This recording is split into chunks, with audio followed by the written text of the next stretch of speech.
Depuis Staline, aucun dirigeant russe n'avait eu autant de pouvoir. Et Poutine entend bien le faire comprendre au reste du monde. En 2007, c'est un leader sûr de sa force qui se présente au sommet du G8 en Allemagne. Il y retrouve les dirigeants des 7 pays les plus industrialisés de la planète. Parmi eux, Nicolas Sarkozy, fraîchement élu. À plusieurs reprises, le président français s'est permis de critiquer la politique de Vladimir Poutine. Le président russe n'a jamais réagi à ces attaques, mais lors d'un tête-à-tête, Nicolas Sarkozy va lui en donner l'occasion. Nicolas Sarkozy, très sûr de lui, commence à dire « Avec moi, on va parler des sujets qui fâchent, il n'y aura aucun sujet tabou. Les centaines de morts en Tchétchénie, pour moi, c'est inadmissible. Ania Politkovskaya, la journaliste russe assassinée, pour moi, c'est inadmissible. » Vladimir Poutine, écoute, commence par juste laisser parler Nicolas Sarkozy. Il l'observe et il laisse un temps de silence. Un temps de silence qui d'ailleurs installe une certaine gêne. Et puis il prend un air un peu narquois et lui demande « C'est bon, t'as fini là ?»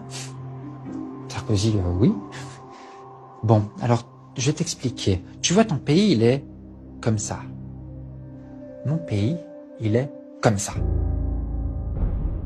Alors maintenant, de deux choses l'une. Ou bien tu continues sur ce ton et je t'écrase, ou alors tu arrêtes de parler comme ça et tu verras, tu viens juste de devenir président de la France, mais je peux faire de toi le roi d'Europe.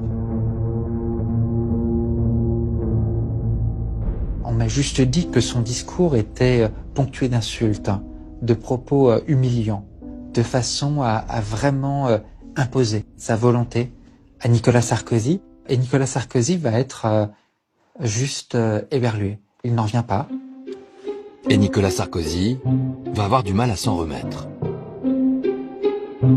Il est encore sous le choc de cette conversation lorsqu'il se présente à sa conférence de presse. Mesdames et messieurs, qu'est-ce que vous préférez, que je réponde aux questions? Alors, y a-t-il des questions? Dans la salle, tout le monde s'en rend compte. Et les journalistes s'amusent à penser que la rencontre avec Vladimir Poutine a été un peu trop arrosée de vodka. Les commentateurs de l'époque avaient oublié que Vladimir Poutine, lui, ne boit pas ou pratiquement pas, et Nicolas Sarkozy non plus d'ailleurs. On a eu cette interprétation sur la soi-disant ivresse de Nicolas Sarkozy, alors qu'il était en fait simplement KO debout du fait de l'humiliation que venait de lui infliger Vladimir Poutine. Nous avons évoqué tous les sujets, la Tchétchénie, la journaliste,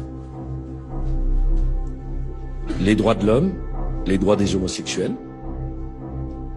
Nous l'avons fait calmement, sereinement, mais je l'ai fait sans aucune agressivité.